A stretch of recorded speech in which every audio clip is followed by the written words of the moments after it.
Nah, iman adalah dasar segala sesuatu yang kita belum lihat. Iman adalah bukti dari apa yang kita belum lihat. Dasar dari segala yang kita harapkan. Sesuatu yang masih diharapkannya belum kelihatan. Kalau belum kelihatan, jangan kecewa. Kuncinya Anda mau lihat iman itu berhasil, jangan pernah bandingkan dirimu sama tetangga sebelah. Jangan pernah bandingkan dirimu dengan orang lain, dengan bintang film di TV, dengan semua suara-suara sinetron. Bandingkan dirimu dengan dirimu. Di mana kau berada saat ini? Dalam perjalanan baris waktu yang Tuhan berikan pada Anda. Karena semua kita punya tanggal kadaluarsa. Suatu hari kita ada di batu nisan namanya. Dan apa yang kamu mau tertulis di batu nisan itu? Sakit kanker, cerai, atau kamu tulis di situ? Sudah selesai tujuan Tuhan bagi hidupku. Yang mana yang kamu mau tulis? Pilihan ada sekarang. Hari ini adalah harinya Tuhan, karena kau akan tahu tujuan Tuhan bagi kamu apa. Ada amin? Apa kata orang, apa kata situasi, apa kata dompet kita tidak merubah apa kata Tuhan mengenai kita. Amin. Karena apa? Karena Dia Allah. Karena apa? Karena Dia Raja Mulia. Karena apa? Firman-Nya dari dulu sekarang selamanya tidak berubah. Ada amin. Dia jamin dengan firman-Nya. So ngomong sama kiri kanannya, katakan kamu hidupnya luar biasa. Karena Dia jamin, Tuhan jamin dengan firman-Nya. Salami kiri kanannya. Salami suami istri. Kapan-kapan lagi salaman sama pasangan hidupmu. Daripada perang mulut di rumah, mendingan jabatan tangan. Hari ini kita berdamai di sini. Ada amin. Katakan Yesus Raja Damai. Roh Kristus ada dalam saya. So saya pembawa damai sejahtera. Katakan saya pelayan damai sejahtera Tuhan. Saya pelayan damai sejahtera Tuhan. Nah, kamu tahu itu ada di Alkitab? Itu ada di 2 Korintus 5 ayat 18-19. Kamu semua pelayan pendamaian. Kita bukan pelayan untuk baku hantam. Tapi kita pelayan membawa damai. Ada amin. Tapi damai yang Tuhan Yesus bawa nggak sama dengan yang di dunia. Yang di dunia plesteran. Kalau ada ribut, jangan ngomong. Nanti ribut, plester. Kalau Yesus datang lain, Dia langsung terbuka. Ada yang menghalangi kamu untuk mendapat damai yang kubawa. Tinggalkan. Ingat wanita Samaria? Tinggalkan laki-laki suamimu. Aku nggak pernah punya suami. Aku 5 kali kawin cerai. Yang ke-6 bukan suami. Kumpul kebo. Dan Yesus berkata, kalau engkau hidup seperti ini terus kamu gak akan puas.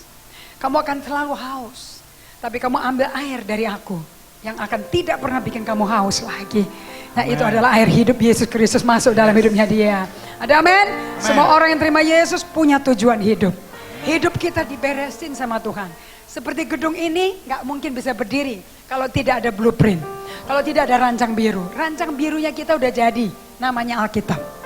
So sekarang kontraktornya datang, namanya Yesus. Dia akan bangun jemaatnya, alam maut tidak akan menelannya. Ada amin? So Yesus itu kontraktor. Roh Kudus itu kekuatannya yang bikin konstruksi. Dan kita semua berkumpul di sini, Anda adalah batu-batu Allah yang hidup. Dan kita disusun satu sama lain menjadi rumah rohaninya Tuhan Yesus. So Tuhan punya rumah di bumi, Anda dan saya. Bukan gedung batu ini, Anda dan saya. Ini gedung fasilitas supaya Anda bisa diperlengkapi, Anda bisa dilatih, Anda bisa bertumbuh jadi murid Kristus. Dari pengikut menjadi pemimpinnya Tuhan. Membawa perbedaan sebagai garam dan terang di seluruh Cijantung. Ada amin?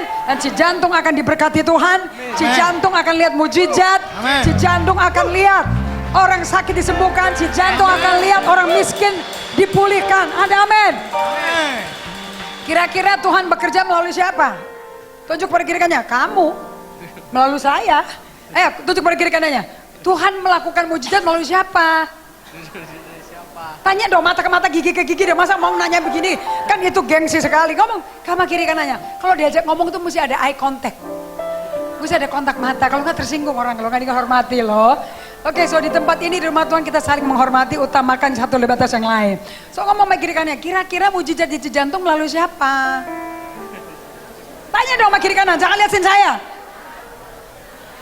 Dan yang satu jawab dong, melalui kamu. Dan melalui saya. Ada amin? Beri tepuk tangan pada Tuhan sekali lagi. God bless you, thank you. Silakan duduk kembali dalam hadirat Tuhan. Saya boleh minta kursi satu nggak isinya? Kursi ada di belakang ada kursi, boleh saya pinjam satu?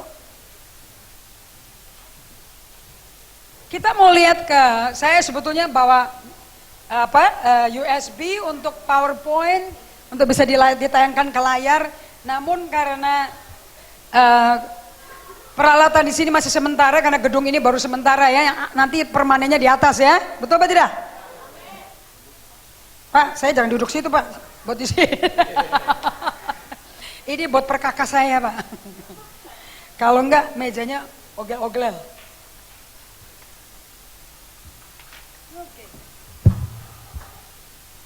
Saya mau tayangkan tadi ada sedikit video klip dari suatu film yang Anda mesti lihat, ada bisa beli DVD-nya. Nama filmnya The Blind Side. Pernah dengar film itu?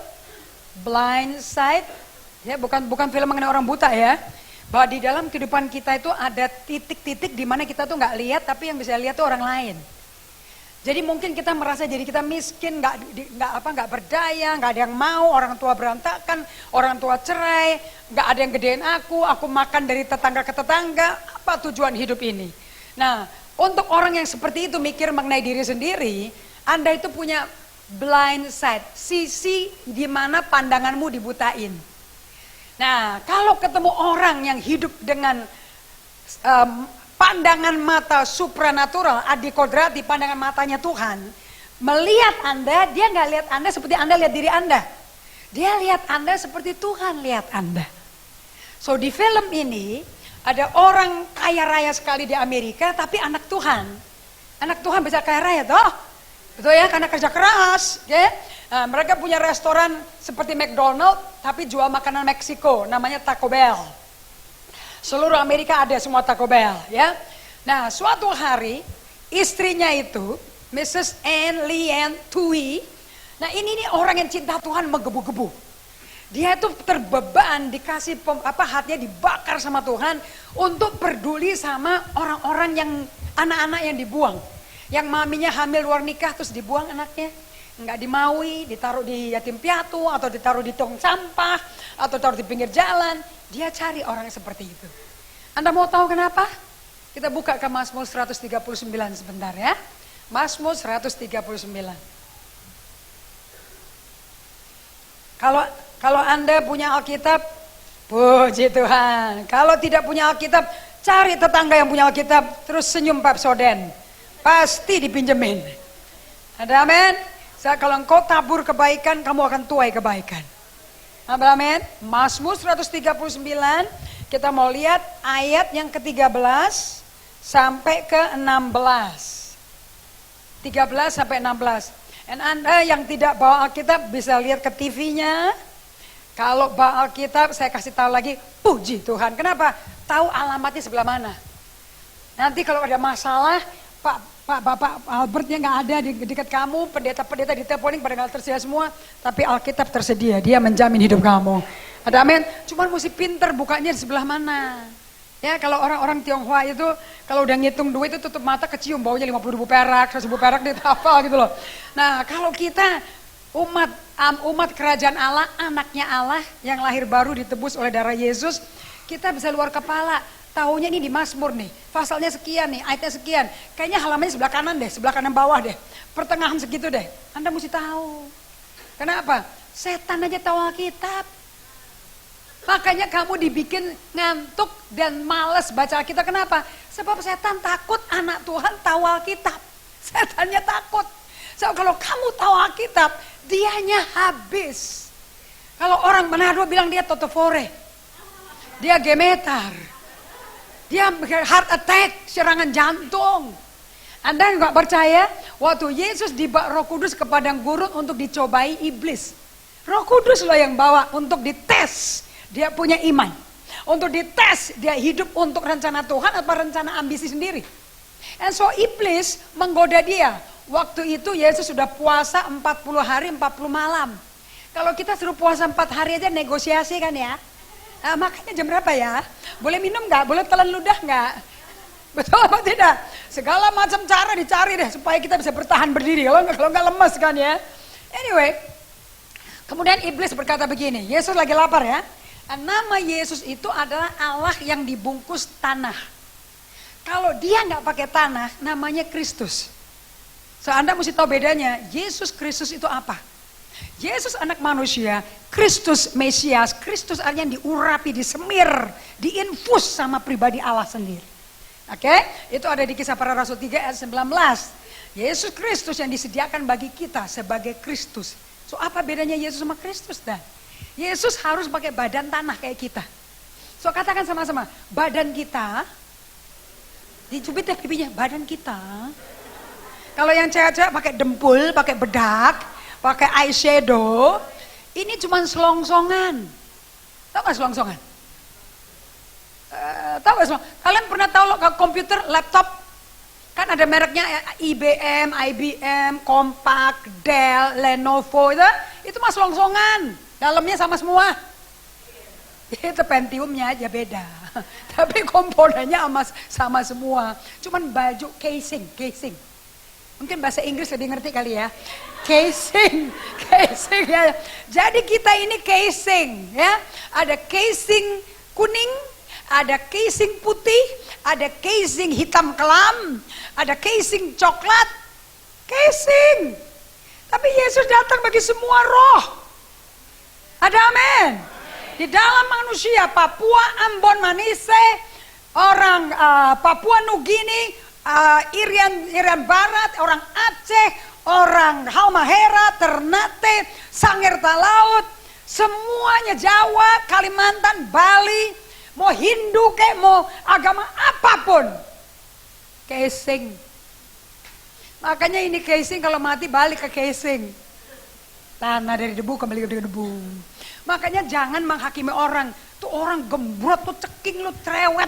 Aduh itu casing. Yang Anda lihat, yang Anda hormati adalah di dalamnya adalah anak Allah. Manusia roh itu. Ada amin? Tujuan Anda bekerja lokal supaya Anda punya fasilitas di mana manusia roh itu dikasih makan, dikasih pengertian casingnya, supaya casingnya sama rohnya sinergi. Sehingga kehendakmu yang ada di jiwa kalian, perasaanmu, keinginanmu, imajinasimu sepakat dengan imajinasi, kehendak, kemauan, pikiran Allah. Ada amin? Makanya Allah berfirman Yesaya 55 ayat 8, jalanku bukan jalanmu, rancanganku bukan rancangan kamu. Setingginya langit dari bumi, demikian lebih tingginya rancangan Allah bagi kita. Ada orang bisa ngukur tingginya langit? Ngukur deh, nanti lapor ke saya. Dan kasih tahu ke Tuhan, tingginya berapa ratus miliar kilometer. Oke? Sebab kalau kamu bisa ngukur langit, ini janjinya Allah pada Israel. Kalau ada orang bisa ngukur tingginya langit dan dalamnya samudera, Israel bisa dihancurkan. Tapi karena tidak dapat terukur, Israel nggak bisa hancur. Biar Syria perang, biar Iran bikin nuklir, biar yang bisa ngancurin Rusia, Israel tangan Allah di situ, nggak bisa hancur, nggak bisa hancur. And Anda bukan Israel jasmania, kita Israel rohani. Amin. Karena Anda selamat menerima roh baru melalui Yesus. Mari kita kenal siapa kita sebetulnya. Mazmur 139. Kita katakan sama-sama ya, katakan iman timbul dari pendengaran. Pendengaran akan firman Kristus. Amin. Pendengaran akan firman Tuhan. Ada amin? So Anda mesti dengar firman Tuhan. Tapi dengarnya bukan di sini. Dengarnya mestinya di manusia roh. Kalau cuma dengar di sini bisa lewat kuping kiri, kalau ke kanan. Tapi kalau dengar di roh, kamu dengar Tuhan bicara langsung, iman timbul. Pengharapan datang. Bukti aku sembuh. Bukti aku tidak akan kekurangan. Bukti aku akan diberkati. Bukti aku jadi kepala bukan ekor. Kok kamu tahu dan tahu. Sama seperti saya tanya pada kalian, bagaimana kamu tahu kamu lahir baru? Dari mana taunya? Sepi tuh. Bagaimana kamu tahu kamu lahir baru? Buktikan sama saya. Itu jemaat Tuhan kalau ditanya tuh selalu sepi. Tapi kalau pulang dari ibadah, kritik pendetanya, ramenya gak keruan. Sekarang saya mau tanya pada kalian, kamu tuh siapa sih sebetulnya? Who are you? Siapa kamu sebetulnya? Katakan, saya adalah roh, punya jiwa, tinggal dalam tubuh. Tubuh saya casing. Casing Toraja, casing Horas, Batak, casing Minahasa, casing Tionghoa, casing Padang, casing keturunan Arab, casing Aceh, casing Padang, itu casing. Mau disasak, mau botak, terserah, itu casing. Suatu hari ini rambut sasak ada di peti jenazah. Tapi rohku dan jiwaku, kita yang tentuin. Mau ke bawah atau ke atas. Ke bawah pusat bumi itu neraka. Makanya ada larva, ada volcano. Kok api ada di bawah? Pusatnya di bawah. Kalau Firdaus kan di atas. Bumi tumpuan kakiku, langit tahtaku. Jadi nggak mungkin Allah tuh di bawah. Bawah tuh kesetnya Tuhan. Tempat kamu bangun, kita bangun gedung-gedung kayak begini, keset. Kenapa kok Tuhan taruh kakinya di bawah, di tempat kita berdiri? Sebab dia mau bangun kerajaan melalui anak-anaknya di bumi. Makanya doa yang diajarkan adalah, datanglah kerajaanmu, jadilah kehendakmu di bumi Cijantung seperti di surga.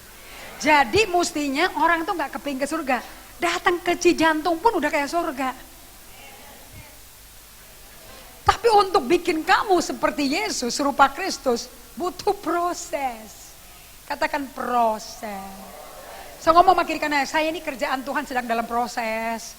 Saya ini seperti bangunan ini lagi dalam proses. Butuh iman. Jadi kalau Anda kelakuannya belum kayak Yesus, jangan gondok. Nanti gondok beneran loh. Nanti gondokan loh kamu. Kalau ada orang kelakuannya nggak seperti Yesus, senyum saja. Kenapa? Sebab itu tidak akan menghambat tujuan Tuhan manggil kamu hari ini. Untuk menjadi alatnya dia, instrumen dia, bejana dia. Untuk membawa kemuliaan bagi Allah. Ada amin? So kalau orang sakit hati, berkatilah musuhmu. Satu-satunya perintah Tuhan Yesus kepada kita untuk berdoa. Bukan berdoa pada teman baik yang lagi susah. Bukan berdoa bagi teman baik kita yang bantu kita keuangan. Justru kita disuruh berdoa bagi orang yang nyakitin kita. Justru kita harus berdoa bagi orang yang benci sama kita. Doakan musuhmu, berkatilah musuhmu. Kalau kamu doakan orang yang baik sama kamu, apa bedanya sama orang kafir? Orang kafir juga doakan teman baiknya kok. Betul apa tidak? Tapi kita mesti doakan orang yang gak bisa berbuat baik sama kita. Itulah fokus pokok doa kamu. So kalau Anda banyak mendapat serangan, ketawa. Memang tujuan Tuhan taruh kamu di Cijantung, mendoakan mereka yang benci kita. Justru itu tugas kita berdoa malam. Justru itu kita berdoa pagi. Berdoa pagi siang malam. Doa buat pemerintah Republik Indonesia. Yang imannya berbeda. Kalau mereka kasih peraturan yang sulit-sulit, gak apa-apa. Senyum saja, ketawa dan doa bagi mereka. Tuhan buka mata hati mereka. Kami berkati mereka. Agar mereka punya takut akan Allah dan bertemu dengan Engkau Tuhan. Muka ke muka. Jangan pengalaman itu hanya buat kami, tapi juga buat mereka. Dan kalau Engkau berdoa kayak gini, Cijantung akan berubah menjadi penuh dengan kemuliaan akan Tuhan. Jangan bermental korban, bermental pemenang. Orang pemenang cari solusi, korban cari masalah. Saya ulang lagi. Mental korban cari masalah, mental pemenang cari solusi.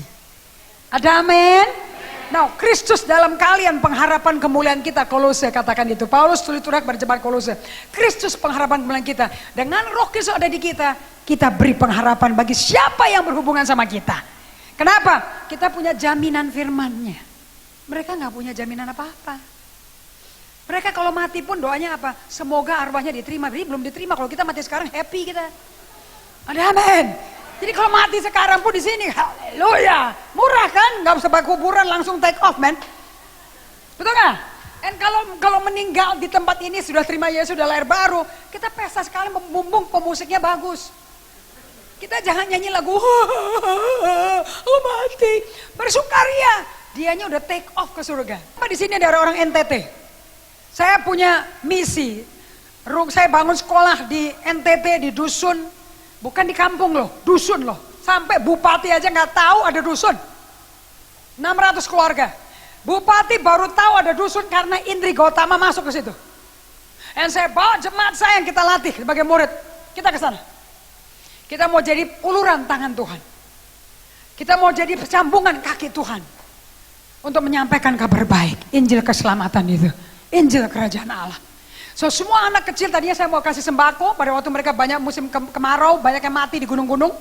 Karena tidak terjangkau. Tapi waktu saya ke sana sendiri yang nyambut saya anak kecil-kecil semua nggak pakai kaki, nggak pakai sepatu, kakinya selebar tangan saya, semua hijau, hidungnya bukan flu tapi cacingan kan. Mereka ambil koper saya, ambil dos aqua saya, mereka lompat kayak kijang bawa kita ke tempat di mana dusun kita diterima satu penduduk dan saya mau bangun tempat sembako. Sampai sana saya ganti, nggak sembako, pendidikan buat mereka. Karena masa depan Indonesia di anak-anak kecil ini. 10 tahun dari sekarang, daerah NTT, Ruteng, Flores, Labuan Bajo akan dipimpin oleh mereka. Gak mungkin dong daerah Indonesia yang kaya. Di daerah NTT ini kaya dengan ikan bandeng, peternakan bandeng, kaya dengan mangan, bahan mentah untuk baterai, dengan emas. Gak mungkin ditaruh di tangan orang asing dong. Sementara anak putra daerah melarat. Nah kenapa kok kita melarat? Setelah saya 10 tahun keliling Indonesia, saya tinggalkan 7 perusahaan, saya tinggalkan pendidikan saya dari Amerika, dari Australia, saya lepaskan semua, saya sobek kartu sertifikat saya, karena saya berjumpa dengan Tuhan muka ke muka. Dan saya pergi ke Kalimantan, saya melayani suku Dayak di sepanjang sungai Musi, saya melayani orang-orang di pedalaman, di pabrik-pabrik, di tempat orang-orang Toraja, masuk sampai ke Sulawesi, sampai ke Sangerta Laut, 10 tahun lamanya. Saya tinggal di rumah-rumah dusun-dusun. Kalau saya lihat ini, saya ketawa. Di sini tempat gedung seperti ini bagus beton. Waktu di sana seperti gedung aslinya, bahkan lebih parah. Saya tidur di pastori, saya tidur di tempat-tempat yang tidak ada WC-nya. Yang pagi-pagi malam-malam tidur si tikus putih lewat, serangga pohon kelapa itu lewat semua, sudah biasa. Cuci baju mandi di kuala, di kali. Saya mesti cari kali yang atasnya jangan ada binatang. Kalau nggak kencing itu binatang di bawah. But it's fun. Saya nimba air sendiri. Setrika, semuanya bantu setrika baju saya. Dan semua itu, saya pergi ke ibadah jalan kaki, saudara. Karena nggak ada ojek hari Minggu di pulau-pulau Kristen itu. Semuanya ke gereja. Tapi di gereja mereka nggak tahu tujuannya apa. Hanya Tuhan menolong untuk mereka dapat nafkah. Salah tujuan. Indonesia saya katakan. Tidak melarat. Saya cemburu sama negara kita. Kenapa cemburu? Yang kurang adalah orang yang berpengetahuan. Karena Hosea 4 ayat 6 Allah berfirman, umatku binasa karena kurang pengetahuan. Bukan tidak ada. Di bahasa Inggrisnya berkata, my people perish because of lack of knowledge. Umatku binasa karena kurang pengetahuan. Kurang pengetahuan bikin kamu banyak yang kamu gak tahu. Dan yang ngeri adalah kamu tidak tahu apa yang kamu tidak tahu. Itu yang paling ngeri. Kalau kita tahu apa yang kita tahu, kita kerjakan apa yang kita tahu dong. Tapi kalau 3/4 hidup kita nggak tahu semua dalam kegelapan, kita mau ngapa? Kita akan orang buta meraba-raba hidup ini. Tapi melalui Alkitab kita nggak usah raba-raba. Dibukakan bulan ke bulan, menit ke menit, hari ke hari, langkah-langkah kita diatur Tuhan. Betul apa tidak? Musa berkata, Tuhan, ajar aku hitung hari-hariku. Setiap hari Tuhan punya rencana bagi kita, perencanaan. Kita tahu aja, taati aja dengan hati percaya buta, tangan Tuhan yang bekerja. So kita tuh nggak mungkin gagal, karena Dia tak gagal. Kita nyanyi, Dia tak pernah gagal, karena Dia Allah. Allah yang nggak pernah gagal tinggal dalam kita, tentu kita juga nggak bisa gagal loh. Amin. Aneh kalau kita gagal. Nah kalau sampai kita gagal karena kita kurang pengetahuan di bagian itu. So kita mesti ambil sikap seperti Thomas Alva Edison. Tahu Thomas Alva Edison? Yang ketemu bohlam lampu. Nangkep ya? Itu kan mesti dibiayai bank tuh. Untuk modalnya dia dong. And dia berkata, 1000 kali kamu gagal. Banknya berkata, saya tidak akan mendanai kamu lagi. And dia putar, dia berkata begini sama bankirnya. No, saya gak pernah 1000 kali gagal. Saya menemukan 1000 cara lampu gak jalan.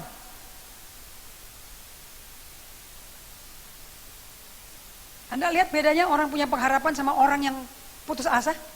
Putus asa berkata, kamu gagal. Orang berpengharapan berkata, saya tidak pernah gagal. Saya ketemu itu 1000 cara filamen lampu tidak bekerja. Akibatnya akhirnya 1001 dia ketemukan jalannya. Jangan putus asa. Tetap tekun sampai akhirnya. Ada amin. Karena Tuhan sama kita juga gak pernah nyerah. Berapa dari Anda tahu Tuhan gak nyerah sama kita? Untung Tuhan gak nyerah. Kalau nyerah habis men kita. Betul atau tidak? Lihat, kita lihat lagi ke ayat 13. Mazmur 139. Anda yang baca kitab katakan yang keras ya. Karena dengar baik-baik. Waktu Anda perkatakan firman. Saya belajar dari Raja Daud di Mazmur 45. Dia berkata, lidahku pena yang mahir menulis. Hah? Lidah kita bolpen? Ya. Jadi waktu kita memperkatakan firman, firmannya kecetak di hati nurani kita.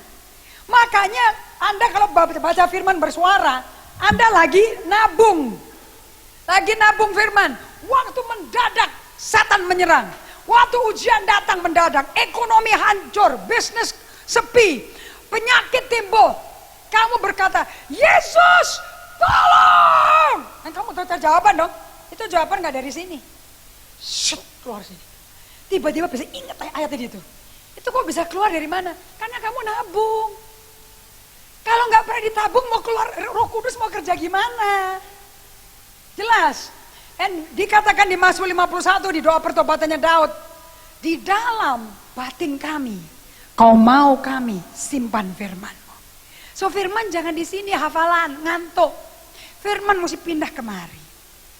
Makanya firman kalau baca, kalau saat teduh mesti bersuara. Tuhan, kaulah gembalaku. Takkan kekurangan aku sendiri. Kau baringkan aku ke padang berumput hijau.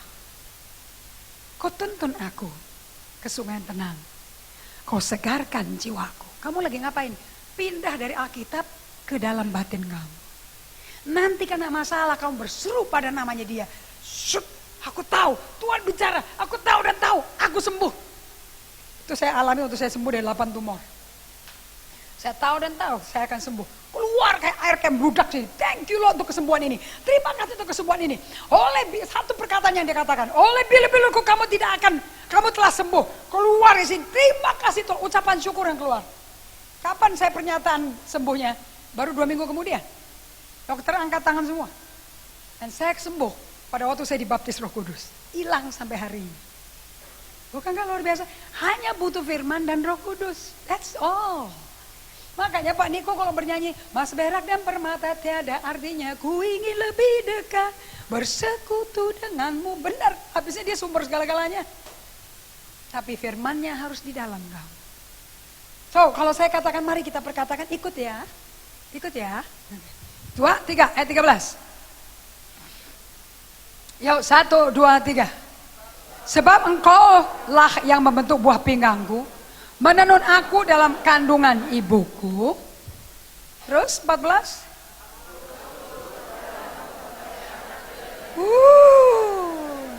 Apakah kamu sadar bahwa kejadian kamu dahsyat? Dengarin baik-baik. Saya kalau ke Sulawesi, kalau ke NTT, saya selalu dikasih kain tenun. Mau taplak, mau sarung, mau saya sekarang jadi fashion, mau bikin jas segala macam bisa tuh. You know? Anda tahu, itu kan bahan mentah. Karena diwarnain pakai bahan-bahan dari kayu itu yang dicairkan. Ceklek tek tek. Ceklek tek tek. Ceklek tek tek. Anda tahu jari Allah, telapak tangan Allah itu menampung samudra di seluruh bumi.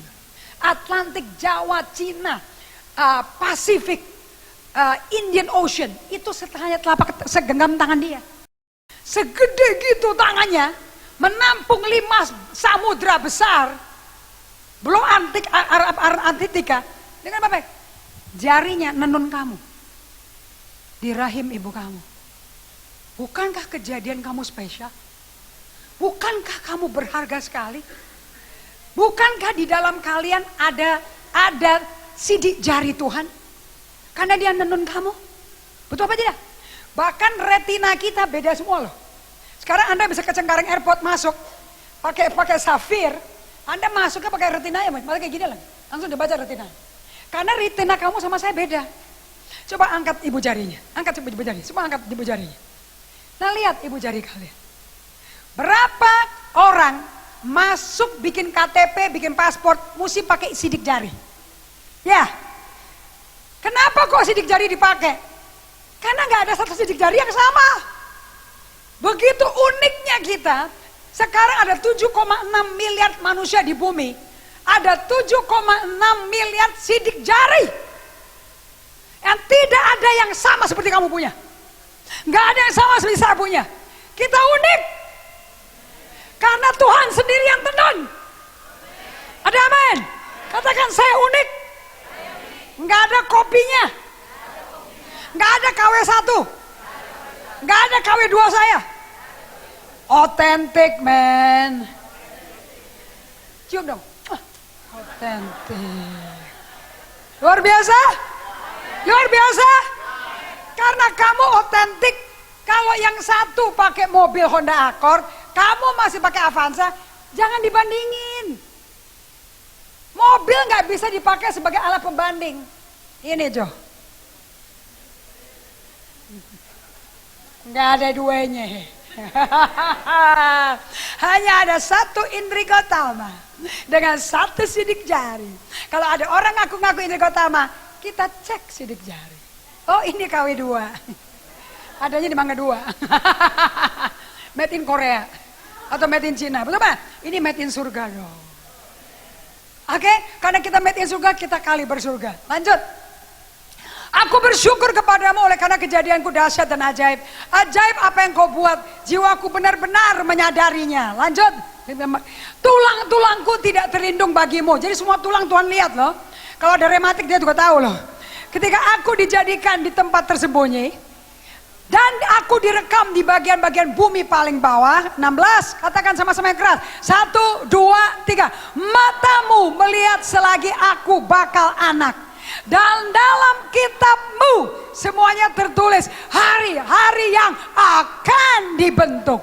Sebelum ada satu pun. Katakan sama-sama, saya begitu original. Bukan Kentucky Fried Chicken aja original. KFC original resepi. Ini juga original resepi. Ada buku resepnya. Dalam kitabmu. Aku ditulis pakai tangan Tuhan. Saya kalau baca ini kamu dan tidak membuat kamu kagum akan siapa kamu, identitasnya. Aneh kamu. Jadi kalau ada orang mau minum obat tidur, mau minum Baygon, mau bunuh diri, karena dia belum baca ini. Dia pikir kelahiran dia karena maunya nafsunya papi maminya. Gak taunya tangan Tuhan yang bekerja di dalam rahim ibumu. Dan Allah gak fokus kepada papi mami kamu. Allah fokus ke kamu. Karena kamu ada buku pribadi. Dan itu buku mesti diselesaikan selama kamu ada di bumi. Ada amin? Saya mau tutup dengan ini ya. Anda belajar hari ini? Yes, Anda belajar? Buka ke Amsal 19 ayat 21.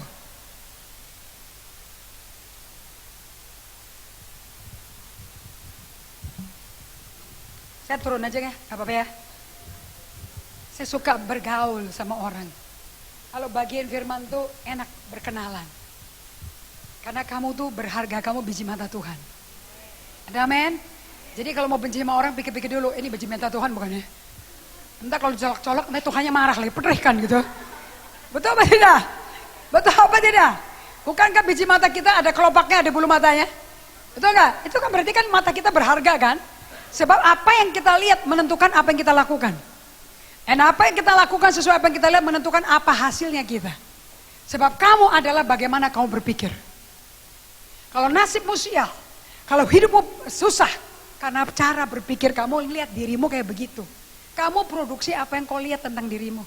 Nah kalau kamu selaraskan dengan ini, dengan Mazmur 139, dengan Amsal 6 ayat Amsal 26 ayat Amsal 23 ayat 7, nggak bisa. Kita nggak akan ada bilang putus asa, mati aja, sia-sia. Oh nggak bisa, belum kelar Jo, sedang dalam perjalanan. Aku orang sedang dalam proses. Ada amin? Lihat Amsal 19 ayat 21. Banyak rancangan di hati manusia, tapi keputusan Tuhanlah yang terlaksana. So dengan kata lain, Ini firman ngomongnya sama kayak doanya Yesus. Kamu kalau doa kayak gini ya, nomor 1, Bapak kami di surga. Dia nggak ngomong, jangan ngomong ke Allah Maha Kuasa, ngomongnya ke Papa.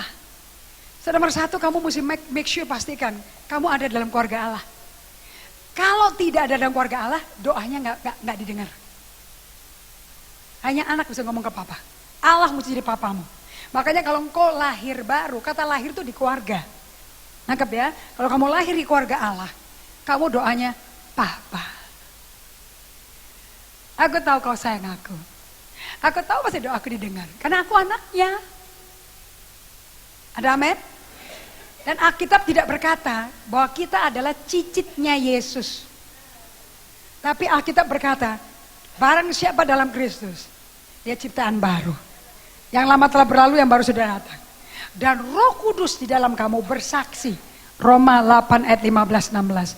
Ya Abba, ya Papa. Katakan ya Abba, ya Papa. Dia gak pernah katakan ya Abba yang engkong kan? Dia gak berkata ya Abba yang kakek kan? Dia gak berkata ya Abba, ya Eyang. Enggak kan? Jadi kita bukan cucunya.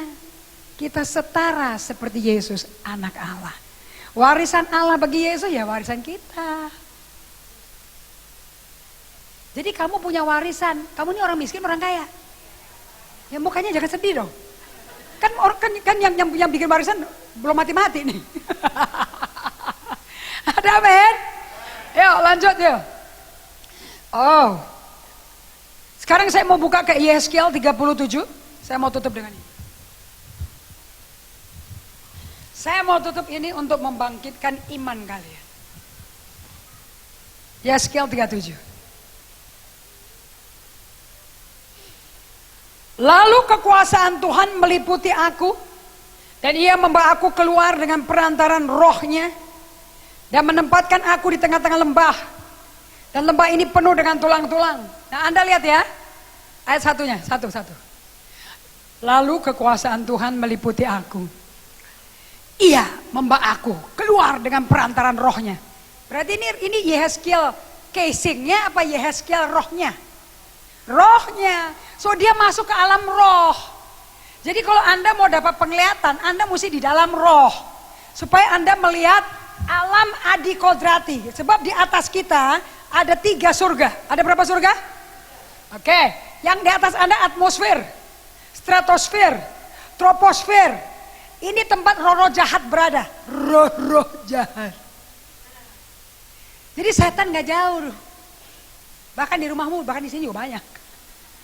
Di atasnya surga pertama. Tempat penguasa-penguasa berada.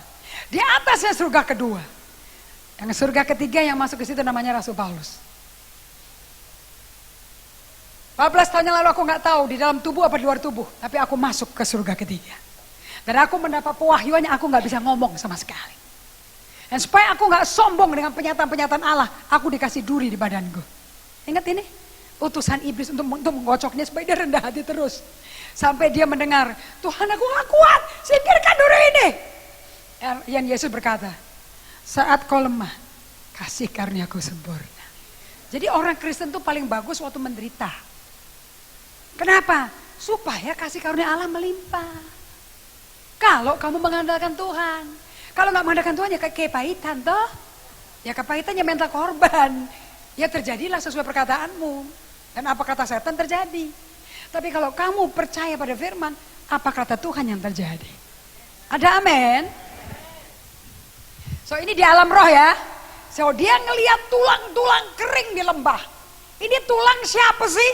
Ya kita lihat yuk ayat 11. 1, 2, 3. Firman-Nya kepadaku, hai anak manusia, tulang-tulang ini adalah seluruh kaum Israel. Bayangin satu negara Israel, tulang, kering, di lembah. Mayat, ini bukan mayat nih, bangke. Tengkorak. Tapi mereka masih memerintah. Mereka pada sembah, dan mereka meninggalkan Allah Israel, mereka menyembah Baal Asitoret. Mereka mempersembahkan korban bayi baru lahir dipersembahkan bagi setan, dibunuh hidup-hidup. Mereka ganti Tuhannya mereka. Itulah rohani mereka seperti tulang kering. Lihat lanjutnya. Dan napas hidup itu masuk ke dalam mereka. Sehingga mereka hidup kembali. Ayat 11. Sungguh, mereka sendiri mengatakan kok, tulang-tulang kami sudah menjadi kering. Dan pengharapan kami udah lenyap. Dan kami udah hilang. Orang kalau tidak ada Roh Kudus, tulang-tulangnya sering sakit. Badannya banyak penyakit. Tapi kalau engkau ada Roh Kudus, kamu akan sembuh instan. Instan. Karena apa? Karena Roh Kudus adalah roh kehidupan. Api yang menghanguskan. Ada amin? Mazmur 38, Daud berkata, waktu aku berdosa, badanku sakit semua, radang di mana-mana, tulang sakit semuanya. Sama kayak orang Israel. Jadi efek di casingnya, suka pegel, suka kerokan, kop-kopan, suka refleksi. Banyak penyakit, karena nggak ada roh kehidupan. Efeknya di situ.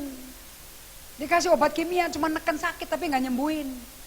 Kesembuhan hanya ada dari Yesus. Ayat 3, ayat 2 ya. Dan ia membawa aku melihat tulang-tulang itu berkeliling-keliling dan sungguh amat banyak bertaburan di lembah itu. Lihat tulang-tulang itu amat kering. Ingat ya, ini bangsa Israel loh ini, negara loh ini.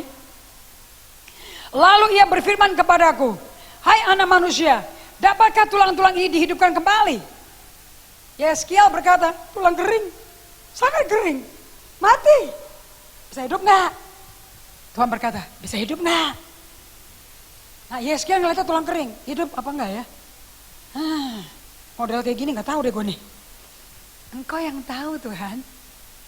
Engkau yang bisa melakukan semua. Kalau aku sih gak tahu. So imannya kecil. Dia berkata, kau mampu Tuhan. Aku udah gak ada iman. Tapi aku percaya kau bisa. Lihat ayat berikutnya. Ayat 3. Hai anak manusia, dapatkah tulang-tulang ini dihidupkan kembali? Aku menjawab, ya Tuhan Allah. Engkau yang mengetahuinya. Jadi kira-kira si Yeskiel agak bergairah atau stres sedikit ya? Stres sedikit. Ayat 4. Lalu firman-Nya kepadaku. Bernubuatlah. Katakan bernubuatlah. Bernubuatlah. Apa itu nubuat? Bicara apa yang Tuhan ngomong ke hati kamu. Kalau Tuhan nggak ngomong, diam. Kalau Tuhan ngomong, bersuaralah. Itu firman kalau dibaca mesti bersuara. Kalau tidak, nggak terjadi. Ada amin? Lanjut. Bernubuatlah mengenai tulang-tulang ini. Dan katakanlah kepadanya, hai tulang-tulang yang kering, dengarlah firman Tuhan. 5. Beginilah firman Tuhan Allah kepada tulang-tulang ini. Aku memberi napas hidup di dalammu, supaya kamu hidup kembali. Aku akan memberi urat-urat padamu dan menumbuhkan daging padamu. Aku akan menutupi kamu dengan kulit dan memberikan kamu napas hidup, supaya kamu hidup kembali. Dan kamu akan mengetahui bahwa akulah. Nah, Yeskiel melihat tulang sebagai apa? Tulang. Allah melihat itu lembah itu apa? Orang hidup. Kamu mendengar saya? Yeskiel lihat tulang.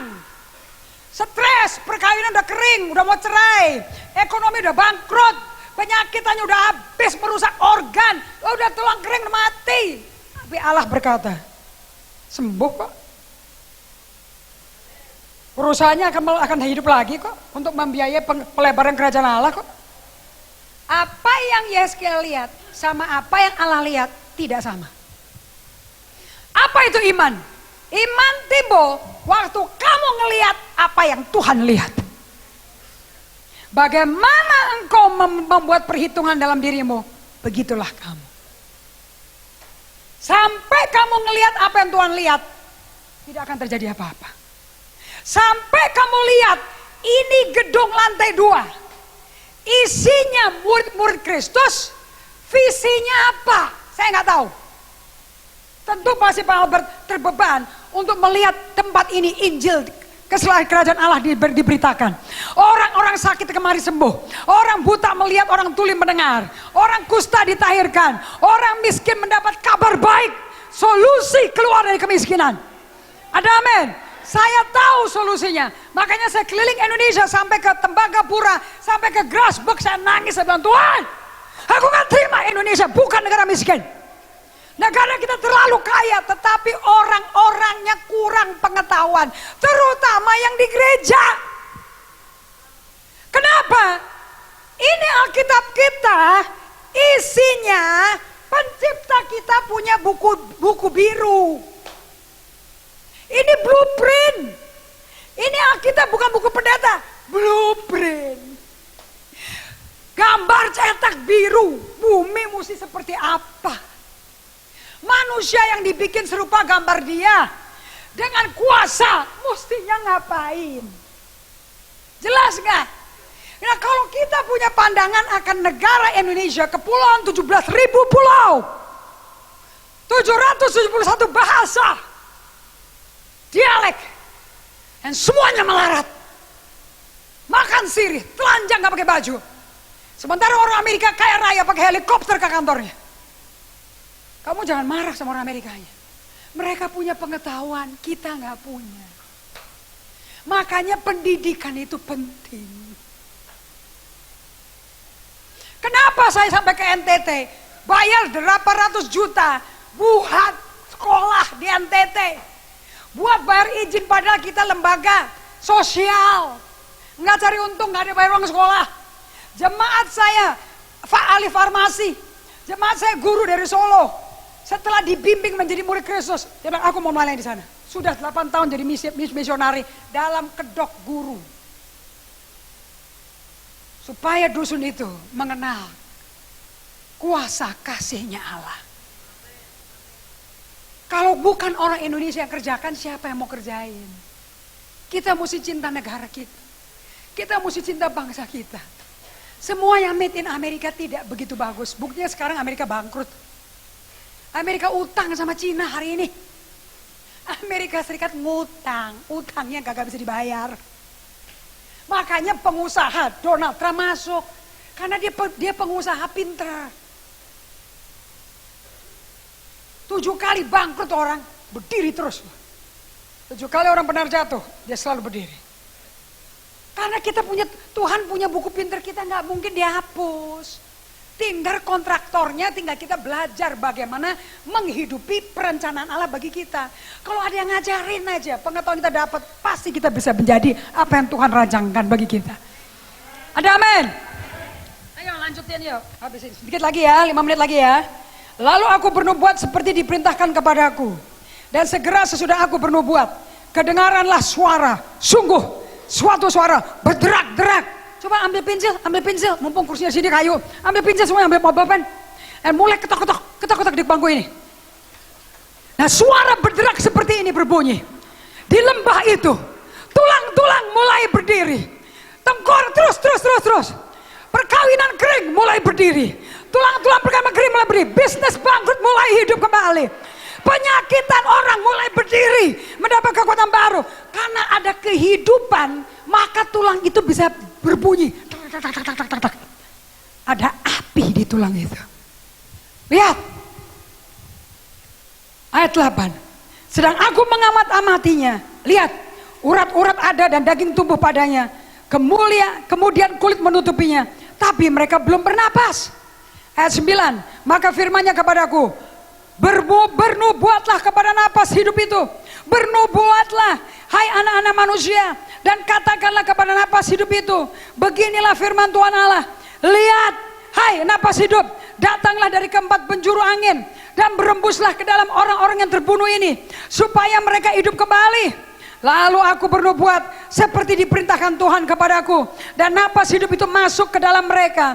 Sehingga mereka hidup kembali. Katakan sama-sama 2, 3. Mereka menjejakkan kakinya suatu tentara yang besar. Awalnya apa gambarnya? Tulang kering.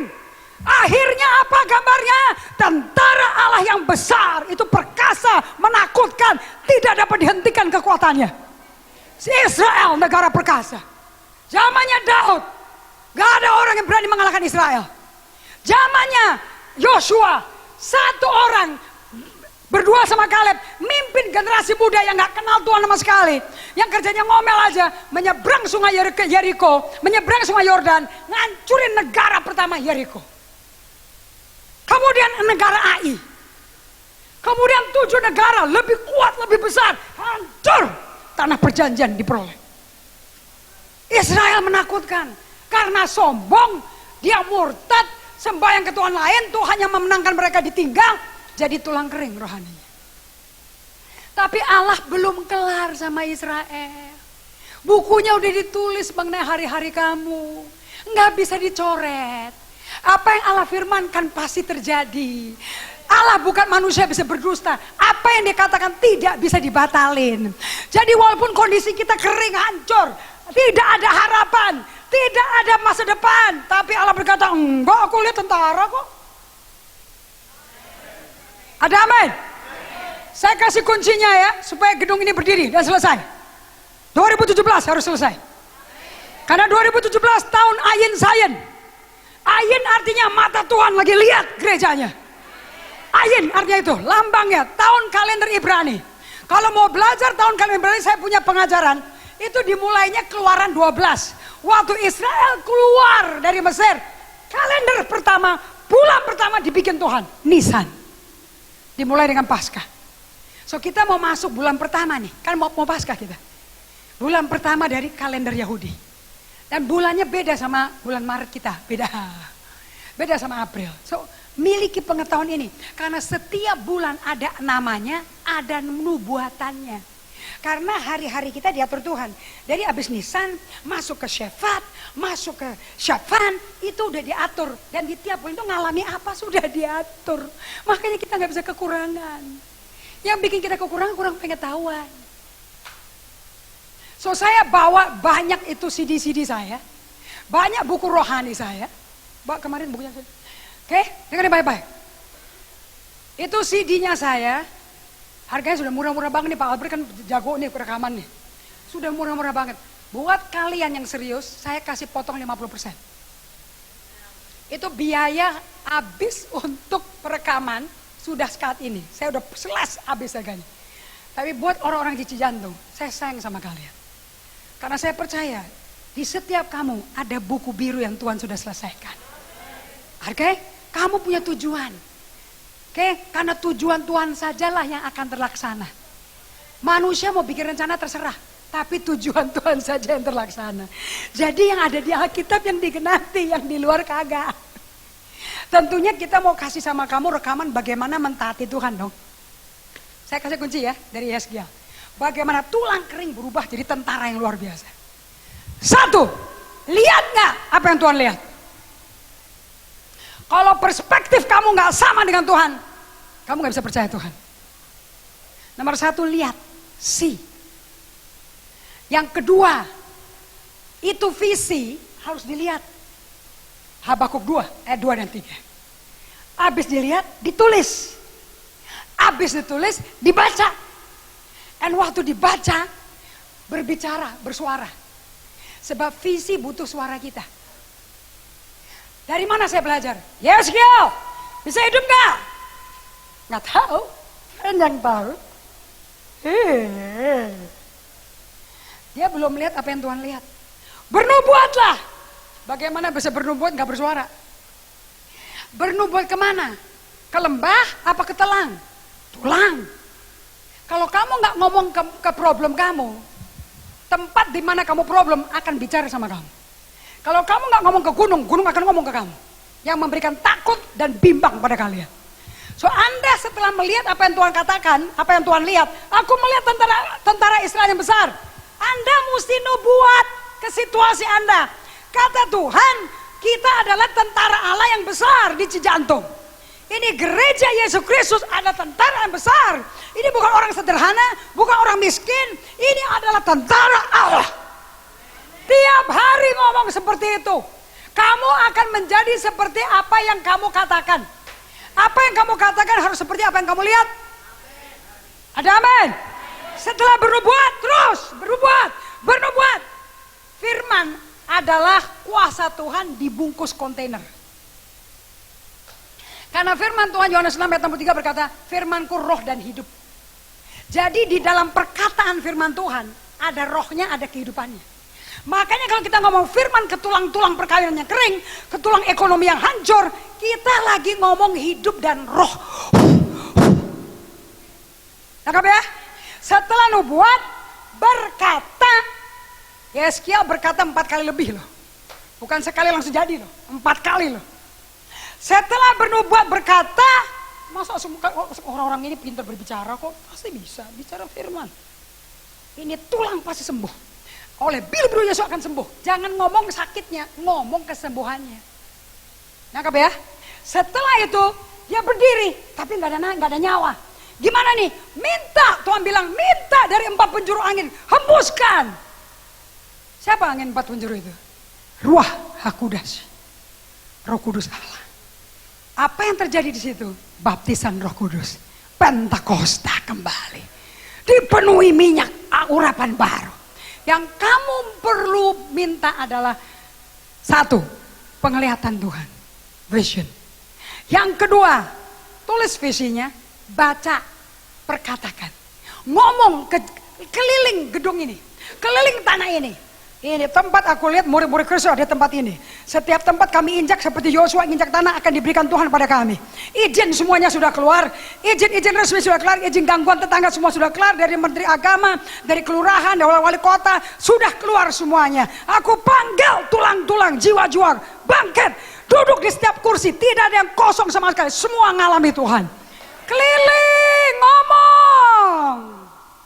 Kalau nggak terjadi apa-apa. Iman tanpa perbuatan mati.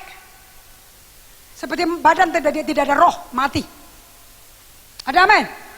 Yang terakhir, minta 4 penjuru angin Allah, baptisan Roh Kudus, memenuhi kamu kembali. Waktu saya sudah selesai, nanti lain kali saya kembali kemari. Saya akan berdoa supaya kamu dipenuhi Roh Kudus semuanya. Supaya kamu bukan hanya jadi penonton pendeta, kamu adalah pelaku firman yang mengerikan setan.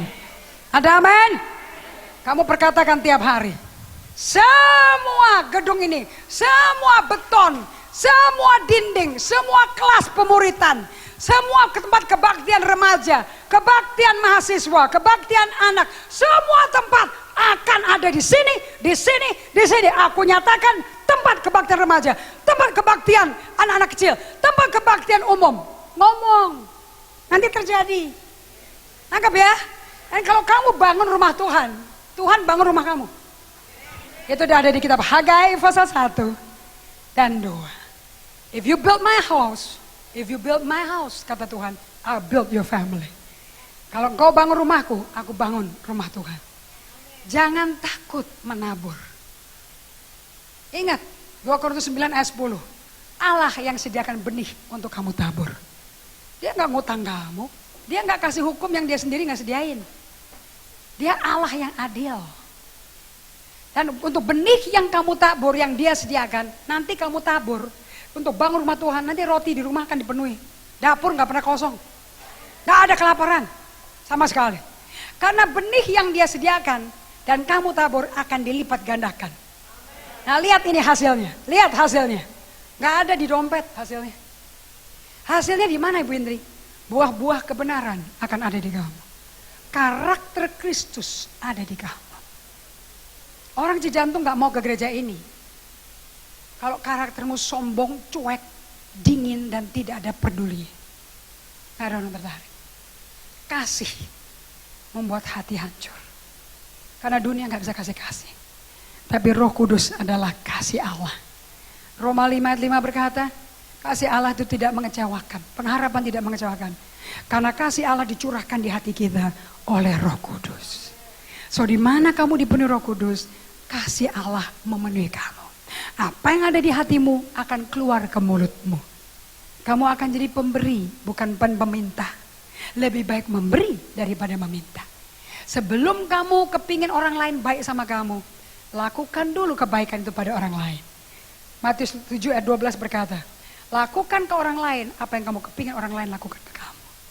Kita kenapa mesti duluan? Sebab kita punya bahannya, kita punya bahan mentahnya, kita punya bensinnya, kasih Allah. Dan siapa kasih Allah itu? Roh Kudus. Jangan jadi pengikut Kristus tanpa Roh Kudus. Kering kerontang kamu. Yesus aja butuh dibaptis Roh Kudus di Sungai Yordan. Apalagi kita.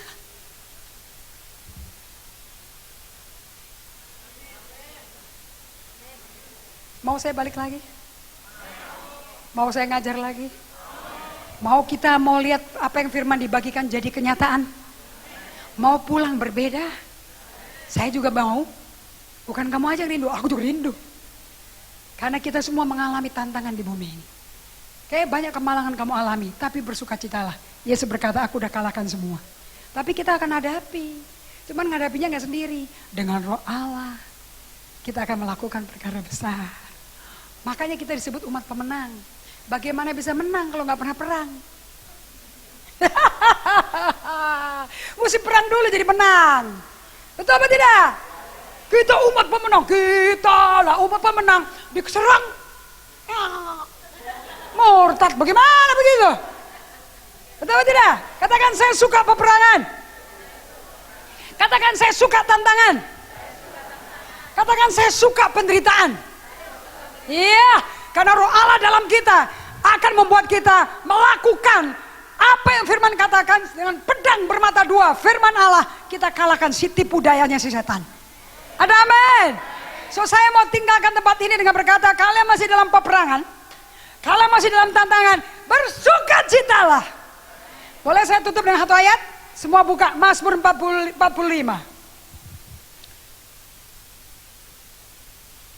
Saya mesti lari ke airport ini. Mazmur 43 ayat 5, bukan 45. Kita baca ayat 4 dan 5 ya. 4, 5, 6. Kalau udah ketemu katakan sama-sama, 2, 3. Air mataku menjadi makananku siang dan malam. Siapa mau makan air mata? Ya, ini kehidupan Daud. Kamu pikir Daud tuh foya-foya di istana? Ini kehidupannya kayak gini nih. Ini laki loh yang nangis, 43. Ya, lanjut. Karena sepanjang hari orang berkata kepadaku, manalah lo, mana Allahmu? Katanya ada mujizat mana? Udah diolok-olok belum satu kampung? Selamat datang di kerajaan Allah. Mazmur 42, maaf. Mazmur 42. Oke. Ayat 4. Air mataku menjadi makananku siang dan malam, karena sepanjang hari orang berkata kepadaku, di mana Allahmu? Ini yang hendak ku ingat. Pilihan ya. Sementara jiwaku gundah gulana, bagaimana aku berjalan maju dalam kepadatan manusia, mendahului mereka melangkah ke rumah Allah. Dengan suara sorak-sorai dan nyanyian syukur dalam keramaian orang-orang yang mengadakan perayaan. Mengapa engkau tertekan, hai jiwaku, dan gelisah dalam diriku? Berharaplah kepada Allah, sebab aku akan bersyukur kepadanya, penolongku, Allahku. Jadi waktu banyak tantangan, banyak tekanan, banyak kekurangan uang, banyak penyakit. Dengerin, kenapa jiwaku gundah gulana? Kenapa makan sarapan pagi siang malam air mata? Hei, mari kita berdiri. Lihat tuh ayat 6. Ayat 6 sayang. Jiwaku tertekan dalam diriku. 6. Mundur. Nah. Mengapa kau tertekan, hai jiwaku, gelisah dalam diriku? Lihat nih apa yang dilakukan sama Daud. Dia putar situasinya. Berharap kepada Allah, sebab aku bersyukur lagi kepada penolongku, Allahku. Dengerin, dia ubah pesta sayang diri air mata dengan pesta puji-pujian. Ini tempat dibangun sama Pak Albert untuk tempat puji-pujian, bukan tempat tetesan air mata. Justru di tengah-tengah iman itu diujinya kapan sih? Waktu ada tantangan. Waktu tantangan kamu nangis atau kamu berharap dan nyanyi bagi Tuhan. Kalau bisa menyanyi, setan geger otak, setan sakit jantung. Daripada kita yang ke rumah sakit jantung, mendingan setan yang dikirim ke situ. Dan satu-satunya cara setan sakit jantung cuman puji-pujian kita. Kita bikin bungkem ancamannya dia, terornya dia di pikiran kita. Ada amin? Anda lihat saya mulai tadi pagi dengan puji-pujian, karena saya mau bikin setan sakit jantung, heart attack. Saya mau sehat, men. Saya mau pelayanan sampai 120 tahun. Saya mau lihat 10 generasi saya mulai dibimbing semuanya. Karena saya hidup buat generasi saya, untuk pemimpin-pemimpin baru, bukan buat saya. Ada amin? Kemenangan saya, perjalanan dengan Tuhan akan saya akan wariskan ke generasi berikutnya. Mereka akan belajar dari neneknya, buyutnya, bagaimana hidup lebih dari pemenang. Kita nggak usah kasih emas perak, selama ada bumi emas perak tetap ada. Yang nggak ada ilmunya. Itu yang gereja kurang. Ilmu jadi pinter, menjadi pengelola hartanya Tuhan.